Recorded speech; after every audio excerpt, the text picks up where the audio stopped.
To excel in life, it is essential to work harder than anyone else.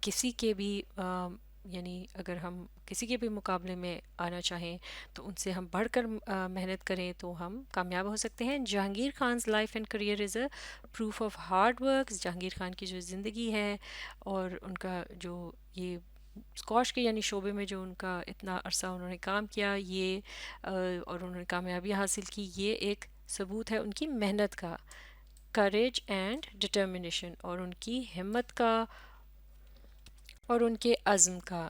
یعنی وہ ڈٹے رہے اپنے کام پر، مشکلات کا سامنا کیا اور ہمیشہ کامیابی حاصل کی. تو یہ مشق یہاں مکمل ہو چکی ہے. آپ اس ویڈیو کو ری پلے کیجئے اور اس کے ساتھ ساتھ پڑھنے، سمجھنے اور لکھ کر پریکٹس کرنے کی کوشش جاری رکھیے.